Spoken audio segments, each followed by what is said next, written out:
ส้นมันหักกันบวมแห้งเลยดีเนาะถามว่าพวกค่อยด้วยน่ะว่าเพิ่นติดเรื่องเงินคันเพิ่นติดเรื่องเงินแล้วให้ทางหมอน่ะโทรไปหาทางผู้รับผิดชอบเด้อได้ให้เพิ่นเคลียร์กันเองเพราะว่าส่วนหลายบางสิ่งบางอย่างเพิ่นก็ให้เฮาจ่ายก่อนบางทียามเจ้าบ่มีเงินอันมาถามแม่เฒ่าคันคือว่าตามที่ตามคลองคือน้องแต่เพิ่นมีลูกมีผัวมาก็ได้ครอบได้เคิงอยู่บ่ทางตาบ่เห็นน่ะกะอาชีพที่เขาตามไม่เท่าก็ มาแล้วก็คือว่ามาแม่ก็ซื้อเลย ปัดว่าเคยนี่เด้มาก็บ่ได้บอกแม่นบ่นั่นเด้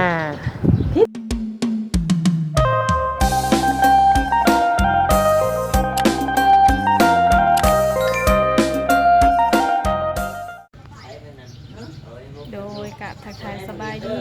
สวัสดีพ่อแม่พี่น้องเนาะป้าลุงกันเบิดสุขสุคนพี่น้องเลยเปิดภาพมามื้อนี้กับตอนนี้ทางสาวมุกดากับอยู่ที่โรงหมอเนาะพี่น้องเนาะได้ยินข่าวทางน้องเตเฮ็ดแหละพี่น้องเลยเนาะหลายคนก็คือสิทราบข่าวแล้วทาง FC เฮา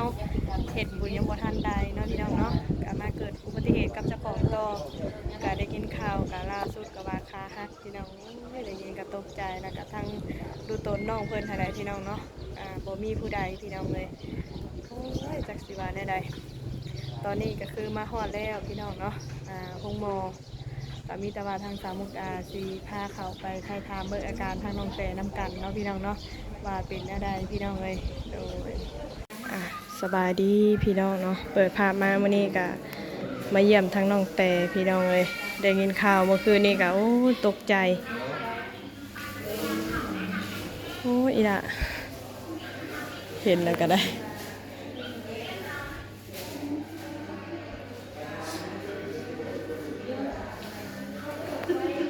ยังยินบ่นี่เป็นอะไรน้องน่ะ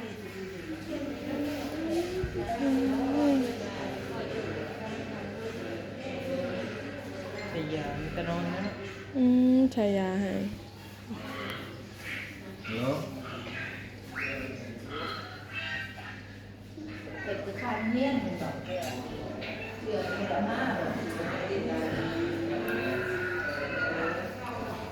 คุยโทรศัพท์อยู่พี่น้องเลยเบิ่งอาการแล้วก็เซลล์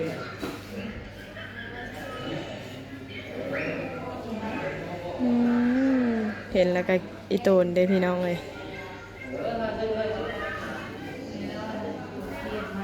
จะมาใช่ไหมจ๊ะมาเยี่ยมบ่โอ้พี่น้องน้องแต่กันปะพี่น้องน้องแต่บ่โอ้สบายดีเด้อท่านเอ้ยเลยเฮ็ดบุญยังบ่ทันใดเนาะก็นั่นแหละใช้พากันกินข้าวกินน้ำแล้วบ่โอ้ซื้อมาฝากเลยเอาข้าวเอาอันนี้มาให้เพิ่นพี่น้องเลยเป็นน้ำเป็นไนจะเป็นญาติทางน้องแต่บ่เคยเห็นร่างจะน้อยๆพูดแต่อยู่สบายดีเด้อสบายดี สะท้อนแสงพี่น้อง ถือแล้วเป็นน้องคนหนึ่งนะเรากับจักสิวาในใดเนาะพ่อแม่กับบ่เพิ่งไม่ใช่ไปทางนี้ไปทางแม่นเลยแบบพี่น้องก็เฮงยังตั้งรักตั้งฐานบ่ได้เนาะยังพอแต่ซ้ำนั่นจักไผสิเพิ่งไผนะเป็นยังไงอันนี้เนาะมันเป็นยังไงไปจังไดมาจังไดคือว่าไปส่งน้องเพิ่นมันสั่งว่าหากลับมาไหนโอ้ขากลับมาแล้วเกิดอุบัติเหตุขากลับมาเมื่อส่งน้องคนนี้ฮอดเงินง่านะโดยกลับมาเลยคือว่าชนกันระหว่างปั๊มน้ำมันเขามาส่งแต่คืนนี้บ่แม่ได้แล้วมาส่งน้องเพิ่นได้ทุกคนแล้วอัด3ไปบ่แล้วอันมาส่งน้องของหมอนะคือว่ามาปัวลิฟบ่ข่อยกับผู้พาก็หามาทางนี้บ่มากับหมู่ได้มากันทั้งเครื่องตายเนาะน้องเพิ่นเนาะแม่พ่อแม่ก็ไปทางขาดที่เพิงมันแห้งมาเป็นเดือน4ซ้ำอีหลายเอาง่ายๆก็หันก็แล้วเฮ็ดบุญเฮ็ดทานนำแม่สิมารับแบบนี้ไปแล้วผู้กรณีอันต่ำอันนี้ซะเพิ่นก็รับผิดชอบบ่รับผิดชอบที่เขามาประมาณ100,000 ก็ยังดีสนะแล้วก็ สามีเพิ่นว่า โอ้ใครอยู่ซะ เนาะ เนาะ เพิ่นยังก็ค่อยเว้ากันเนาะปรึกษาหารือกันเนี่ยได้แนวใดเพิ่นสิกลัวเท่าน้องเศร้าบ่หรือว่าแนวใดหันซอก ขาหักเลยบัดนี้ ขาหักเลย กบขาบ่ พวกขาหัก อ๋อกระดูกหักเลยกระดูกแตกโอ้ยเนาะเจ็กสิว่าในใดพี่น้องเลยเสียงโทรศัพท์กันยั่วๆเลยเนาะ เห็น มาโรงหมอมีแต่คนเจ็บคนเป็นเนาะ อืม ทีนี้ ญาติพี่น้องเพิ่นก็มาแต่เมื่อคืนนี่บ่ แม่มาทุกคนเมารถมาหาแสนเนาะ ป้าโท เมารถมา แม่ เมารถในบ้านเลยเนาะ อืม จำเป็ จักคนมาเมื่อคืน ก็พอบ้านก็มาเนาะ โอ้ พอบ้านเฮานี่พรเพชรนะ อ่า ก็ให้ในบ้านเพิ่นแลมาโอมาลงมาใคร มา ยืนพวกหมู่ได้ไปเลยนะ อ่าฮะ รถจักรมันบ่มุ่นบ่รถจักร หมู่ได้ทางคนบอยเป็นได้แบบรักกัน บ่ได้เบิ่งเลย เบิ่งเดียวขอโตวเนาะไปไทยไปถามทั้งน้องเพิ่นก่อนพี่น้องเอ้ย คุยโทรศัพท์ได้บ่ แล้วล่ะคุยโทรศัพท์เดี๋ยวขออนุญาตถามก่อนเนาะไปหลายเห็นแล้วก็อุกใจนำเด้ ยังเจ็บอยู่บ่น้องเตเด้อ มันเจ็บแอวเนี่ยกลัว เจ็บแอว มันก็เบิ้ลดีดยานะแต่เมื่อคืน เป็นในได้ซะทั้งแพทย์ทั้งหมอเพิ่นว่าในได้ซะ ไม่ได้ท่าเขาเมื่อกี้เงินแล้วก็จะเห็นยังไง ผ่าตัดบ่ ก็ยังอยู่นี่อยู่ ได้ผ่าตัดบ่ด้วยว่าแนวใด ขาเอาเล็กใส่เล็กดาบ โอ้ ต้องอีกนานซะเนาะหลายเดือนพอสมควร โอ้ย เจ็บแต่แม่นบ่ เจ็บแล้วคือสิปวดแล้วเบิ่งนี่ ถ้าเพิ่นบ่ได้ใส่ยาระงับให้ว่าซะละ อ้าวยากับแบบบันแฮงได้สนวนรุ่นขาหักเนาะเจ้าว่ากระดูกขาแตกเลยบ่ล่ะคันทบกันเลย ก็เห็นได้อันขี่รถอันให้เป็นคนขับเจ้าบ่บ่เห็นหุ่งบ่ เขาเอามันได้ออกมาแล้วเขาก็เล่นซื้อเลย โอ้ เดี๋ยววัวรถจักรเอาแล้วเป็นพุ่งเดี๋ยวทางท่านะเพิ่นเป็นยุ่นหลังนักเพิ่น ไปทางซื่อหรือว่าเรามาทางใดแบบใด เราจอดภาคกลางนะแล้วอ้วยแล้วเพิ่นสิไปแต่ว่าเราก็บ่ทันไปมันถ้าไปชีวิตเลยแล้วพุ่งมาใช่เลย โอ้ โอ้ยขาดสิเป็นเนาะ ยเนาะเบิ่งเมียได้เนาะ เบิ่งกันได้ล่ะอย่าปะอย่าถิ่มกันได้น้องก็บ่ได้มีภัยได้นะ อืม เป็นได้ทั้งพ่อทั้งแม่จะฮู้เบิดละบ่ พุ่ง เออ เบิ่ง แต่เจ้าได้สาน้องใครแน่บ่ได้เป็นหยังบ่เจ้าน่ะ เจ็บแขนไม่เดียว แต่สินักนี่คือน้องแต้เนาะ ผู้ชดเนาะเนาะเจ็บพงเลยนะ อืมแล้วบัดนี้ค่ะเพิ่นสิผ่าตัดบ่หรือแบบใด เป็นแบบที่พาเลยดามเดินใส่สองข้าง พามื้อนี้บ่อืม แล้วบัดนี้ทางคู่กรณีนี่ล่ะเพิ่นสิรับผิดชอบอยู่บ่หรือว่าใด เป็นแบบที่ชอบ ก็รับผิดชอบทุกอย่างแหละเนาะ ๆไผสภามาส่งคืนนี่ค่ะ เพื่อนเนี่ย โอ้ผู้ตำฮะเออเสียงกะอยากอันนี้เลยพี่น้องเลยได้อันนี้เนาะที่แรกนะกันคือว่าบ่เกิดเรื่องก็ว่าพากันมื้อนี้แล้วบอกสิกลับบ้าน อ๋อมื่ออื่นมื่อนี้มันสิเมียนเดือน โอ้มื้ออื่น สิ่งของยังบ่ได้เก็บได้ไว้ซะ อืม เป็นสะก่อน แต่ว่าเรื่องนอนห้องหมอนี่ยังบ่ฮู้ว่ามื้อใดสิได้ออกแม่นบ่ เออ อืม ถือว่าเนาะเพิ่นก็ยังดีอยู่ได้เนาะหน้าตายังปกติอยู่ เออ แบบเก่งขาอยู่ข้างหน้า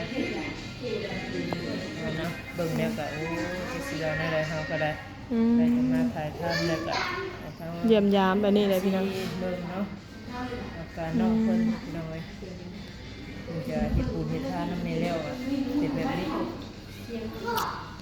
ประมาณจักโมงน้องเกิดอุบัติเหตุ ข้าวเงินแรงโอ้สวย ติงรู้ได้ล่ะอันสโลมเจ้ามันบ่ได้เด้อันน่ะมันคือนิ่งเนาะ บ่ได้นี่ลงอยู่เลย แต่ว่ามันลงคอยอ๋อเพิ่นเว้าได้อยู่บ่ฮะน้อง พอ แต่ ได้จะฮู้อยู่ว่าพอน้องแต่ โอ้โตกันเนี่ย อืม แล้วเพิ่นสิขึ้นมาอยู่บ่ล่ะ มันน่าสิบอกมีคนหน้าเป็นคนสิเบิ่งเป็น อืม ถ้าเป็นไปได้ก็ให้พ่อมาเบิ่งมาหยังแหละเนาะนี่หัดมาเว้ามาว่าแหละต่อไป อืม รักเลย ผู้มือกระเถิกบ่เลย คือสิเถิกหลายคือสิเจ็บหลายนะน้องเตนี่เนาะ แม่นเป็นผู้ชายแบบ โอ้พอดีเพิ่น ชีวิตแล้วนะแต่ว่าเพิ่นพุ่งมาไว้ โอ้ มีอยู่ได้ด่าเอ้ยซ้ำนี่หัวบ่แตกบ่หยังเนาะเป็นทางอื่นใครอยู่ อืมสิซอยไปได้พี่น้องเอ้ย เจ็บใดก็ทำเพศทำโมมเรื่องใดมันปวดอยู่แล้วมียายังแก้ให้บ่ยานอนนักเนาะ ได้แบบ เจ็บแบบนี้ตลอด ตี กัน ดูแล้วน้องเต้ห่างกายเจ้ามันบวมมาได้ด่ะ เออ มันบวมมันซับอย่าตีดูร้ายเจ้าอยู่นิ่ง ข้างไอโออยู่โอ้ยเห็นแล้วก็ดูโตนเลยพี่น้องเลย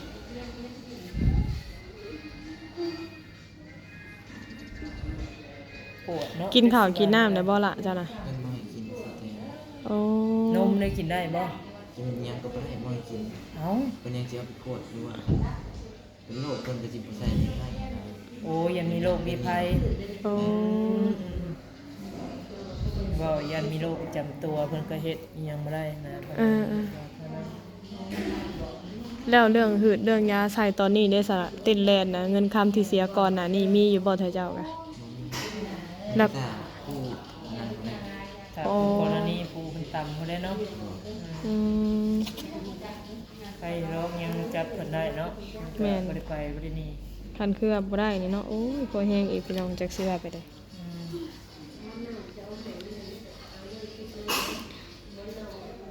อยู่ห้องหมอก็บ่ฮู้ว่าจักสิอยู่อีกจักมื้อยังบ่ฮู้เลยพี่น้องตอนนี้ถือว่าอาการนี่หนักแฮงนิบมันก่อนนิบมันเข้าสู่ ที่ที่ บ่นิบเสือจ้ะ เป็นหยังเตะเจ็บบ่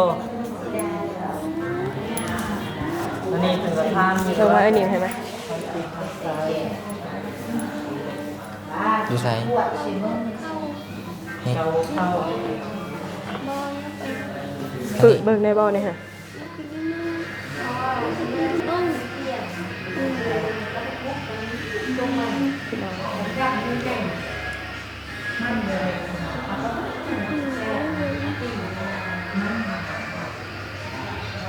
พอ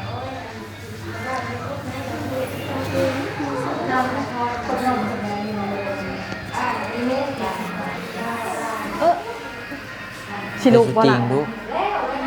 สิลุกบ่เลยเฮ็ดหยังนั่นน่ะ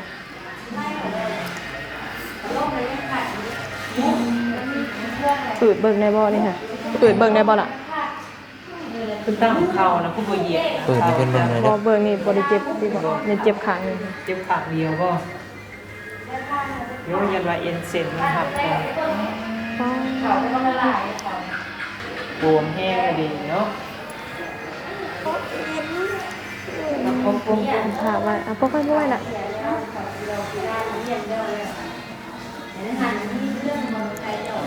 อืม เจ็บตรงเตะเลย บวมกำลังไข้กำลังเจ็บแล้วผมนี่กำลังปวดเนื้อปวดตัวแล้วมีแต่ว่าคันเจ็บแห้งกับถามหมอเด้อล่ะ โดนนะ ที่เพิ่นเพิ่มยาเพิ่มหยังเขาเนาะ ปรึกษาคนได้ไหม อืม ว่าเป็นยังมันคือเจ็บแค่มียาแก้บ่เบิ่งอันนี้หมอเอ้ยว่าซั่นแล้ว ปวดแห้งบ่ล่ะแต่ปวดแห้งบ่อืม แล้วอยู่บ้านได้สะพวนตามนอกเพิ่นนี่ไกลบ่ กะบ่ไก่นะอยู่บ้านนี่ซ่า เอาบ่โทร น้องก็ โทร บ่ แล้วไว้เลยล่ะว่า ไว้แล้ว อืม ผู้จักแหละเนาะ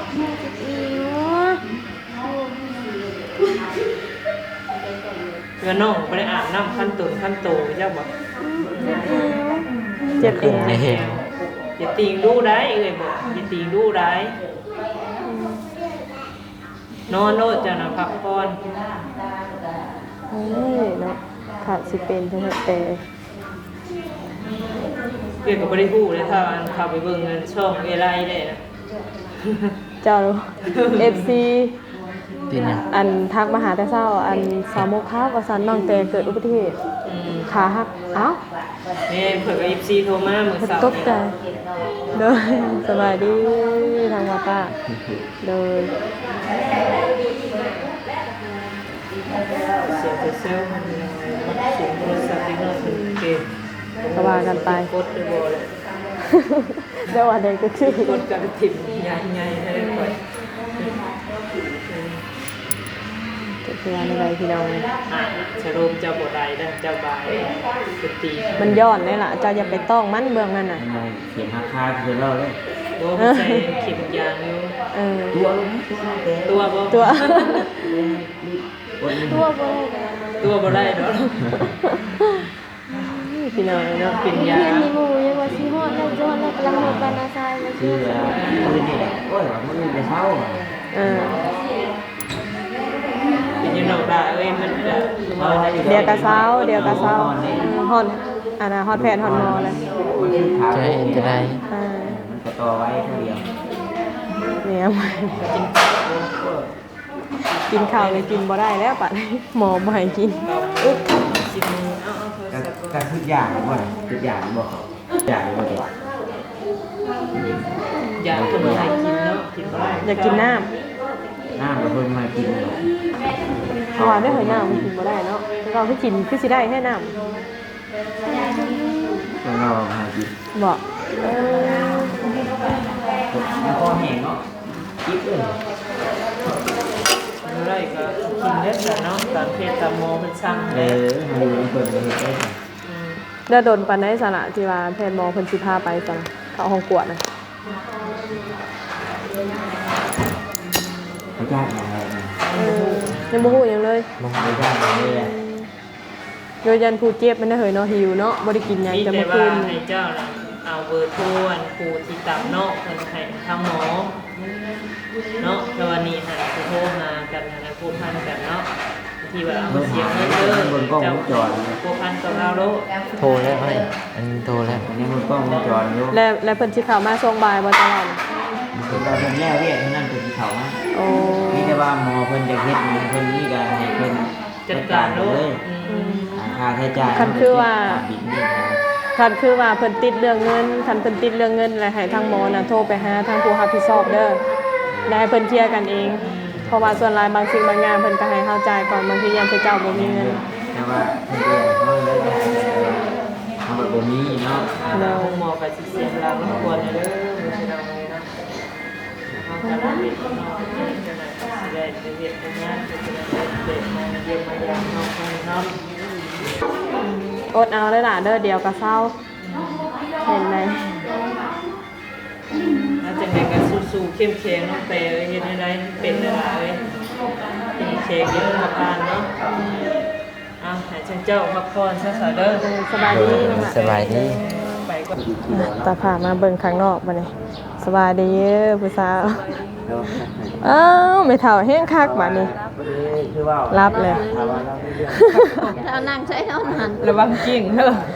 โอ้ยกับปกติได้อันไม่เฒ่าเราก็เมื่อย จักโมงเมื่อคืนน่ะ 8:30ได้มาคืนนี้นะ หมดแล้วก็ตกเลย บ่ได้นอนเลย นอนแล้วมาแล้วก็นอนเลยชาไล่เลยกลัวมีเพิ่นโยงเพิ่นย่ออยู่เมื่อยเดียว มันก็เร็วเรียกเร็วงามเลยคือว่าเนี่ยว่าเผาร้านโต ช่วงนึง เป็นสิพาตัดมานี่ ไปตอนแล้วว่าเรา ยังให้อดเขาเลย เราพูดบนประตูแล้วกันดูนะ หนาวได้นี่ ได้แล้วบัดนี้หันทั้งไม่เฒ่าได้เคลียร์กันได้ลมกันอยู่บ่กับผู้อันกรณีนะ บ่ทันได้ลม โอ้ เร็วพุ่นแล้วเนาะ อันนั้นมาแล้วเพิ่นก็น้อยนึงเพิ่นก็ว่าไม่เฒ่ามาแล้วบ่ไม่เฒ่ามาแล้วลูกเมื่อก็เด้อเนี่ย โอ้ น่ะสิมาใหม่เพิ่นว่าก็ว่านั่นนี่แหละมากับพ่อบ้านนี่ได้มาคืน โอ้พ่อบ้านเพิ่นก็มานำ ก็ดูนำได้เนาะ เพื่อนย่านเขาไปส่งแล้วย่านเขานี้ป้าแล้วย่านมันมีผู้รับผิดชอบแนะนำมานั้น แม่นหันแล้วเนาะอีกอย่างก็น้องเพิ่นก็คือว่าเอาหันแล้วเนาะยันว่านี่ก็เอาผู้รักผู้ใหญ่เพิ่นหันแล้วมานี่นำมาเบิ่งมาเห็น รับผู้ใหญ่ขึ้นมาน้ำมาแล้วก็ ค่ะ เห็น ก็มาขายขนมข้าวต้มก็ดิ้นละเมาเดินมาทางนี้นำเด้อ ผู้ใหญ่ใจดีอ่ะ ยายก็นั่งใส่นอนหันแล้วเมื่อย กับปกติแล้วเนาะเพราะว่าหากันแล้วเวียกพุ่นเนาะ แล้วเรียกยังบ่ทันแล้วลงแล้วก็คำมาก็เอาต่อย เอ้ยตกใจเลยเนาะแม่เฒ่า ตกใจเลย วันนี้นะทาง FC เนาะทางเมย์อยู่ฝั่งไทยเนี่ยเราโทรมาแล้วว่าเราเห็นเนาะเห็นเมื่อวานนี่พระเจ้าเอาของบอกของบุญลงไปโหดเด้วันนี้เราเลยบอกว่าย่านพิษตัวนั้นเด้เราอะ ก็อันมาถามแม่เฒ่าคันคือว่าตามที่ตามคลองคือน้องแต่เพิ่นมีลูกมีผัวมาก็ได้ครอบได้เคิงอยู่บ่ทางตาบ่เห็นน่ะกะ อาชีพที่เขา อ้าย ตามไม่เท่าก็ มาแล้วก็คือว่ามาแม่ก็เฉยเลย ปัดว่าเคยนี่เด้มาก็บ่ได้บอกแม่นบ่อันนี้ อ่า พิษไปเบิดนะสุเจ้าว่าเนาะคือว่าง่ายๆก็คือผีมันถามมันบ่คือคนถาม คนเขาถามแล้ว โอ้ อะไรคิดคือว่าอะไรแบบบาดมันสิเป็นมันก็คิดหลายทาง แต่ว่าคือบ้านเฮานี่เพิ่นก็ถือเนาะแต่บ้านแม่ตู่ก็ถือคือกันเนาะ ทางเมย์เราว่าจังซี่เนาะทางเมย์ FC เราว่า คือบ่ถือแบบว่า เข้าศาสนาคริสต์บัดไปเฮ็ดกองบุญแต่ว่าเอาลงโบสถ์มันเป็นไปบ่ได้เราว่าเราก็เข้าศาสนาคริสต์คือกันเอาว่ามีแต่ว่ามีเงินน่ะเจ้าทำบุญเคนเขาเพิ่นเลยก็แล้วเอาว่ามีเงิน 1,000 2,000 เจ้าสิซื้อนี่ซื้อหันไปเข้าโบสถ์เข้าหยังจังซี่นะคือว่าการทำบุญให้ผู้นี้แล้วผู้นั้นแล้วล่ะว่าเอาว่า แต่บ้านเฮาเคยเห็นงานสร้างในเฮือนในซ่านแล้วก็สวดหยังแล้วก็ลงเคสนี่ล่ะเพิ่น เพิ่นเคยยันศาสนา คือกันบ่คือกันนะ คือได้แต่ละบ่อนบ่คือกัน และอยู่ในบ้านดงเมืองแง้วก็บ่ได้คือกันอีกเด้อกับบ้านเฮานะ แม่นบ่ แม่นบ่คืออีกเด้ ดงทุ่งนี่ก็ยังบ่คือ แต่อันนี้นั่นถือคิดอยู่หาแต่ว่าแค่ข้าอยากเป็นพูดอยู่ได้นี่นะ คล้ายๆแบบว่าเฮาอยากเฮ็ดหยังคำหยังเพิ่นก็ตามใจผู้เกี่ยวบ่ได้เฮ็ดจังไดแหละสมมุติว่าตายอันศาสนาแล้วเพิ่นถือมาน่ะแต่เก่าแต่ก่อนพ่อแต่แม่เฮาน่ะบ่ได้จูบแต่พังอันนี้นี่มีแต่พังอย่างเดียวมานี่หลายๆคนเพิ่นจะพังหลายคนเพิ่นจะเผาแล้วก็เพิ่นก็เอาใจเลยคุณพ่อคุณแม่เพิ่นก็ดีบ่ได้กีดกันเอาแต่ลูกเต้าอยากเฮ็ดแนวใดเพิ่นก็นั่นแหละตามใจ โอ้ มันก็คล้ายๆกันอยู่ลูกเอ้ยคือว่าตะกี้น่ะว่าเพิ่นก็มาอยู่นำแม่เพิ่นว่าทำบุญนี่น่ะบ่ได้นี่ถ้าอยากเฮ็ดได้ก็ตามใจเพิ่นลูกอยากเฮ็ดได้ก็จะทานได้ก็ทานเพิ่นน่ะ โอ้ ทานได้ก็ได้บุญคือกันเพิ่นก็ว่าแน่ๆแหละ โอ้โดย ทานข้าววัดกับทานอันนี้ก็ได้บุญคือกันลูกเฮ็ดได้ก็เฮ็ดเพิ่นก็บ่ได้ขีดขัน แล้วแต่ผู้อัน ใจศรัทธานะผู้เฮ็ดได้ก็เฮ็ดสมมุติเจ้าอยากเฮ็ดบุญเจ้าอยากเฮ็ดได้ก็ให้เฮ็ดผู้อยากเข้าเฮ็ดศาสนาพุทธกับเขาหน้าบ้านมันก็มีพูดครึ่งนึงเลยที่จะตามครึ่งนึงมันก็บ่ได้มีรวดเดียวเบิดอยู่ดำรงแง้วแต่ว่าคุณพ่อคุณแม่เพิ่นก็เอาใจลูกบ้านหลายเพิ่นก็ดีเอาใจลูก โดย ลูกเฮ็ดได้เพิ่นจะให้เฮ็ด โดย แต่บ่ได้กินกันคือบ่อื่นได้ ฉันบ่หรือว่ากดเกมเป็นแบบใดก็เฮ็ดตาม แล้ว นั้ มัน นสบายแต่คำกบนี่ก็ยังบ่คือกัน โอ้ เขายังบ่ได้เฮ็ดหยังเลยวันที่วันเสาร์ครับมีแต่ดิน ลูกบ้านแบบว่าเขาศาสนาคริสต์แต่บ่ให้เฮ็ดแบบนี้แบ เอา บ แต่ นั้น คิดใจเพิ่นเอาแต่เฮ็ดแม่นายก็เฮ็ดอยากทำบุญใส่เพิ่นก็ให้ทำ ถือว่าเจ็บได้เนาะเพิ่นก็ฮอดให้อยู่เนาะ เจ็บแล้ว เบิ่งน้ำหาแลแม่ตัวเฮ็ดได้เนาะ ใช้ นาย าง เก่า รับเลยแม่นบ่ เราจะเอาขับมาซัก โอ้ คืนนี่ซักยาระงับก็ได้นอนแต่มันปวดเหนียวแล้วจังมาเฮ็ดเลยเนี่ยคืนปวดเหนียวทำไรคือแม่จะมีมีดบ่งงจกมีดเนี่ยไม่งี้จะละแหกส่งแค่ บาดส่งเลย ส่ง ยีนบาดแล้วมันแก้บ่ได้จะลงพี่ก็ลงบ่ได้เขาจะขึ้นทางที่ถึงบ่ได้แก้ปาดเอาคืน